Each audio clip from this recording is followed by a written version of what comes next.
At 10 o'clock on Saturday morning, a transition that has been 7 years in the making will finally take place when 33-year-old Ottawan Matthew Keshwah becomes the city's newest Catholic priest.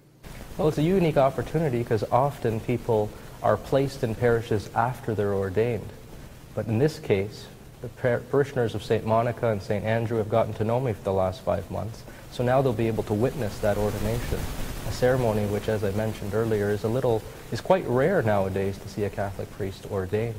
Many of the clergy are a little bit older, so to have a new young guy, especially a homegrown vocation, it's kind of rare, so it's special. Myself included, I don't think many of us will really understand the magnitude of what is involved in terms of a sacrifice when you decide you're going to be a priest. Matthew made this decision, and he basically had to give up his old life for a new one, and that includes his things, his belongings, his relationships, at least exclusive ones, and his career, which looked like it was going to be quite a lucrative one. I had wonderful relationships and in fact had to call one off there in terms of saying yes to this call. But what was amazing was God was present in that too and helped us get through that and work through that. And again, she was very understanding and she encouraged me, which I was surprised at.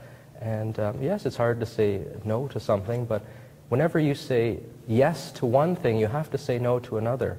You can't have it all, or can't have it both ways. Matthew says the greatest compliment that he has ever been paid is that somebody once told him that he is the most joyful person that they have ever met. And he smiles when he tells you this. Because even though I've been itemizing all of the things that he has given up and trying to focus on that a little bit, just to give myself a grasp of what the transition is like, he says really, it's all the gains. He's not given up so much as he has actually taken on. He has been taken into people's homes, he's been taken into their lives at their highest moments, at their lowest moments. And that is something that is almost impossible to put into words.